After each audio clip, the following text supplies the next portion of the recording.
Pemirsa, penggerbekan dua bandar narkoba di Padang, Sumatera Barat berlangsung ricuh. Anggota polisi dari Polsek Lubek justru dikeroyok massa, sementara tersangka berhasil kabur.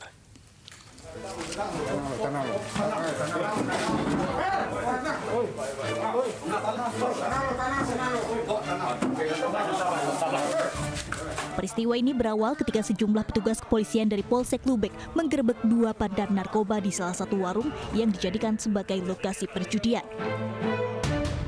Dua tersangka berhasil diamankan beserta barang bukti 9 paket narkotika jenis sabu beserta alat isap yang dibuang tersangka.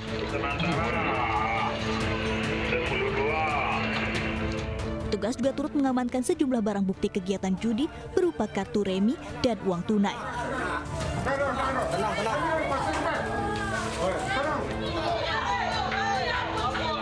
Namun penggerebekan ini diwarnai aksi perlawanan dari pihak keluarga tersangka yang ikut mengompori massa untuk membebaskan tersangka dari tangkapan polisi. Aksi massa pun tidak dapat terbendung saat kedua orang tersangka hendak digelandang ke kantor polisi. Massa yang merupakan pihak keluarga tersangka ini mengamuk dan merebut tersangka dari tangan polisi.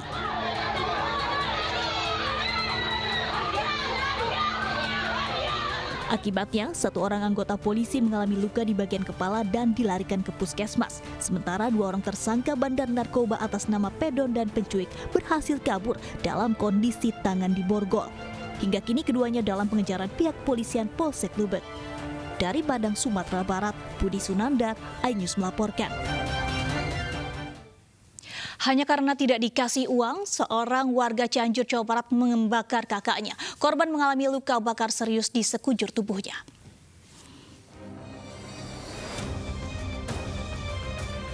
Hingga pagi ini LJ, 35 tahun, warga Gang Bungsu, Kelurahan Solok Pandan, Kecamatan Cianjur, Jawa Barat, masih menjalani perawatan di Rumah Sakit Sayang Cianjur. LJ mengalami luka bakar 72% dan harus dirawat intensif. LJ mengalami luka akibat dibakar adiknya sendiri. Bermula saat adiknya meminta uang, namun ditolak. Kesal tak dikasih uang, UA pergi dan kembali dengan menyiram bensin ke tubuh kakaknya serta membakarnya. Suami korban yang berada di dalam rumah langsung menolong dengan memeluk dan menceburkan diri ke kolam yang ada di belakang rumah. Ya, untuk sekarang si korban ada di rumah sakit tempat di RS Sayang, di ruang ICU untuk si pelaku sama. Pelaku pembakaran hingga kini masih menjalani pemeriksaan polisi untuk mempertanggungjawabkan perbuatannya. Dari Cianjur, Jawa Barat, Muhammad Andi Isyan, iNews melaporkan. Antrian panjang terjadi di Stasiun Bogor di hari pertama masuk kerja di masa PSBB transisi. Calon penumpang yang menerobos antrian pun dihardik petugas. Antrian calon penumpang mengular hingga selasar Stasiun Bogor pagi tadi. Sejumlah penumpang juga merasa resah karena antrian panjang menyebabkan calon penumpang terlambat sampai tujuan. Petugas gabungan dari TNI, Polri, dan Pamdal stasiun sempat kewalahan menghadapi banyaknya calon penumpang. Bahkan, petugas sempat menghardik calon penumpang yang menerobos antrian. Antrian panjang disebabkan pembatasan jumlah penumpang di dalam stasiun dan gerbong kereta agar penumpang bisa menjaga jarak.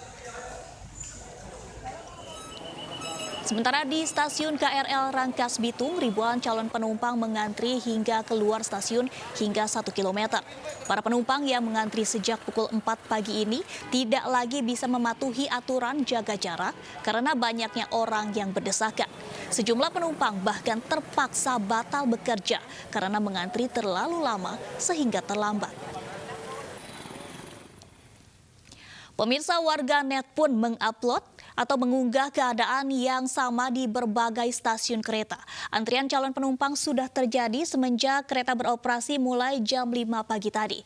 PT KCI memberlakukan batasan jumlah pengguna yang diizinkan dalam satu kereta, yakni 35% dari kapasitas maksimum. Dengan demikian, untuk menjaga kapasitas dan jarak aman di dalam kereta, maka pengguna akan diatur melalui beberapa titik penyekatan sebelum masuk ke peron saat naik ke atas kereta.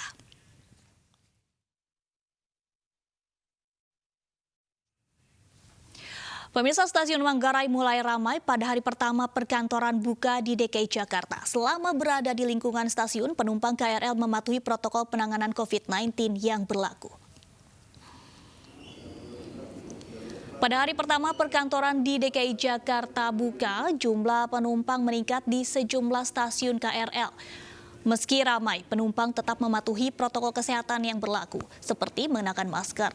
Namun jaga jarak sulit diterapkan. Ramainya penumpang KRL karena sejumlah perusahaan sudah mulai beroperasi. Akibatnya petugas pun kesulitan untuk mengatur antrian. Namun imbauan agar tidak berdesakan terus diumumkan petugas saat menaiki kereta. Saya meminta semua pimpinan, kepala kantor, kepala instansi, kementerian lembaga, agar bisa mengatur ritme kerja para pegawainya. Artinya mereka yang bisa bekerja di rumah, tetap saja di rumah, tidak harus ke kantor. Sehingga mobilisasi orang dari satu tempat ke tempat lain tetap bisa dikontrol. Kemudian juga para pimpinan di semua perusahaan, semua instansi pemerintah maupun swasta. Dan pemirsa, kita pantau kondisi terkini di Stasiun Manggarai dan Stasiun Tebet serta Stasiun MRT Bundaran HI. Sudah ada rekan kami, reporter iNews, Bayu Pradana di Stasiun Manggarai, Nadia Raisa di Stasiun Tebet, dan Stefani di Stasiun MRT Bundaran HI. Kita terlebih dahulu ke Bayu. Bayu, apakah di Stasiun Manggarai masih terjadi penumpukan penumpang di sana? Ya, jadi kalau kita lihat sudah semakin siang ini semakin berangsur stasiun Manggarai ini semakin sepi. Kalau kita bandingkan sejak pagi tadi, memang terjadi peningkatan pada Senin pagi ini di mana tadi tercatat 20% minimal ini peningkatan dari penumpang. Ini terjadi terutama di stasiun Manggarai yang merupakan salah satu stasiun transit yang ada di DKI Jakarta ini. Tadi kami juga sempat berbincang dengan beberapa pihak, di antaranya ada Direktur Utama dari PT KAI sendiri yang menjelaskan bahwa kenaikan pada hari Senin pertama usai PSBB transisi ini diberlakukan ini terjadi hingga 20%. Tadi juga dari pihak PT KAI ini juga menjelaskan bahwa sejumlah antisipasi seperti memperketat protokol kesehatan, seperti mewajibkan para penumpang ini untuk memakai masker serta memperbanyak tempat cuci tangan di tiap-tiap stasiun ini dilakukan. Selain itu juga tadi dijelaskan bahwa diimbau kepada para masyarakat atau para penumpang kereta api ini untuk tetap mematuhi protokol untuk menjaga jarak. Di antaranya di dalam kereta juga sudah disediakan beberapa tanda-tanda seperti baik di tempat duduk maupun juga tempat berdiri agar masyarakat tetap menjaga jarak mereka satu sama lain. Tadi pagi juga Ketua Gugus Percepatan Penanganan COVID-19 Doni Monardo ini juga sempat meninjau stasiun Manggarai, di mana Doni juga menghimbau bahwa nantinya masyarakat juga walaupun harus bekerja menggunakan transportasi massa juga tetap dapat menjaga dirinya masing-masing seperti selalu membawa hand sanitizer usai memegang apapun yang berada di kendaraan umum. Selain itu juga Doni mengharapkan kepada masyarakat bahwa nantinya bisa tetap memilih moda transportasi mereka untuk bekerja. Doni mengharapkan sebagai contohnya bagi masyarakat yang bekerja dari rumahnya menuju ke kantor ini dengan jarak yang cukup dekat, ini masyarakat ini dapat menggunakan transportasi sepeda. Dan juga pemirsa, untuk mengetahui seperti apa informasi di Stasiun Tebet, ada rekan kami Nadia Raisa di sana. Nadia Raisa, silakan dengan laporan Anda. Terima kasih Bayu. Ya pemirsa, hari pertama 50% karyawan perusahaan kembali bekerja dari kantor atau work from office. Suasana di Stasiun Tebet tempat saya melaporkan terpantau sepi. Padahal seperti yang kita tahu, untuk berangkat bekerja, para pekerja tersebut banyak yang menggunakan KRL sebagai transportasi mereka menuju kantor masing-masing. Tetapi untuk hari ini menurut pantauan kami tidak menemukan adanya kepadatan di Stasiun Tebet ini, baik penumpang yang turun ataupun akan berangkat dari stasiun ini.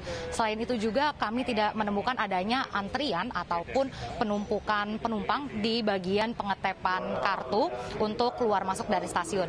Protokol kesehatan juga telah ditaati oleh para penumpang di sini. Mereka sudah banyak yang menggunakan masker. Selain itu juga menerapkan jarak fisik atau physical distancing. Untuk tempat-tempat sampah juga telah disediakan di setiap sudut dari area dari stasiun ini, serta di stasiun ini juga telah disediakan wastafel serta hand sanitizer agar para penumpang dapat menjaga kebersihan diri mereka. Selama masa PSBB transisi menuju new normal, jam operasional dari KRL sendiri adalah dari pukul 4 hingga 20 waktu Indonesia Barat. Dan juga untuk kapasitas per gerbongnya hanya 50% saja. Menurut pantauan kami juga untuk di area luar dari Stasiun Tebet ini sudah mulai dipadati oleh ojek online yang kembali beroperasi. Mereka menunggu orderan ataupun menaik turunkan penumpang mereka. Ya pemirsa, untuk mengetahui bagaimana situasi di stasiun MRT Bundaran HI, kita terhubung dengan rekan kami Stefani. Ya, Stefani. Ya baik, terima kasih Nadia. Di stasiun MRT Bundaran HI ini hampir sama dengan di stasiun Tebet, di mana suasananya saat ini cukup sepi. Mengingat saat ini pukul 11 lewat ini memang sudah tidak lagi memasuki jam sibuk di MRT Jakarta. Karena biasanya di MRT Jakarta ini jam sibuk terjadi pada pukul 7 hingga pukul 9 pagi atau bertepatan dengan waktu pemberangkatan kerja bagi sejumlah pegawai yang kantornya berada di sekitaran kawasan Jakarta Pusat. Dan tadi kami juga sempat memantau kondisi di peron juga terlihat cukup sepi untuk saat ini, di mana setiap gerbong kereta yang tiba ini masing-masing hanya membawa sekitar 5 hingga 8 orang saja per gerbongnya. Tentunya dengan kondisi ini cukup mudah untuk bisa menerapkan protokol kesehatan, terutama menjaga jarak, karena memang jumlah penumpangnya tidak terlalu banyak. Tadi kami juga sempat mencoba menanyakan kepada beberapa petugas maupun juga penumpang yang sudah mulai menggunakan MRT sejak minggu lalu. Mereka mengatakan bahwa memang ada peningkatan jumlah penumpang di hari pertama perkantoran ini mulai atau memasuki masa PSBB transisi DKI Jakarta. Namun peningkatannya ini tidak terlalu signifikan. Dan jumlah penumpang pun juga jika dibandingkan dengan pada saat masa normal lalu, ini masih cukup jauh, sehingga tentunya seperti yang kami kemukakan sebelumnya, penerapan protokol kesehatan bisa diberlakukan dengan cukup mudah, tidak ada antrian di pintu masuk untuk pengecekan suhu tubuh, kemudian juga mayoritas seluruh penumpang ini sudah menggunakan masker, dan jaga jarak atau physical distancing pun juga bisa diterapkan dengan cukup mudah karena kondisi peron dan kondisi gerbong kereta yang cukup sepi. Yang berbeda dan perlu diperhatikan oleh masyarakat yang ingin menggunakan MRT adalah selama masa PSBB transisi ini untuk pelayanan pembelian tiket single trip atau tiket perjalanan tunggal untuk sementara ditiadakan, sehingga jika Anda ingin menggunakan MRT, pastikan Anda sudah memiliki kartu multi trip ataupun juga e-money atau alternatif lainnya jika tidak memiliki keduanya, Anda bisa melakukan pembelian tiket secara online melalui aplikasi MRTJ. Kemudian juga dari pantauan kami dari sisi pengamanan juga di stasiun MRT Bundaran HI ini sudah ada beberapa personil TNI yang disiagakan untuk membantu juga tentunya menegakkan atau pendisiplinan menuju masa transisi new normal ini. Danis, kembali kepada Anda di studio. Baik, terima kasih Bayu Pradana melaporkan dari Manggarai, kemudian Nadia Raisa dari Stasiun Tebet, dan juga Stefani Patricia dari Stasiun Bundaran HI MRT Jakarta. Selamat kembali bertugas. Dan pemirsa, selain transportasi umum yang padat, jalanan ke Jakarta juga kembali macet. Informasi selengkapnya sesaat lagi, tetaplah bersama kami.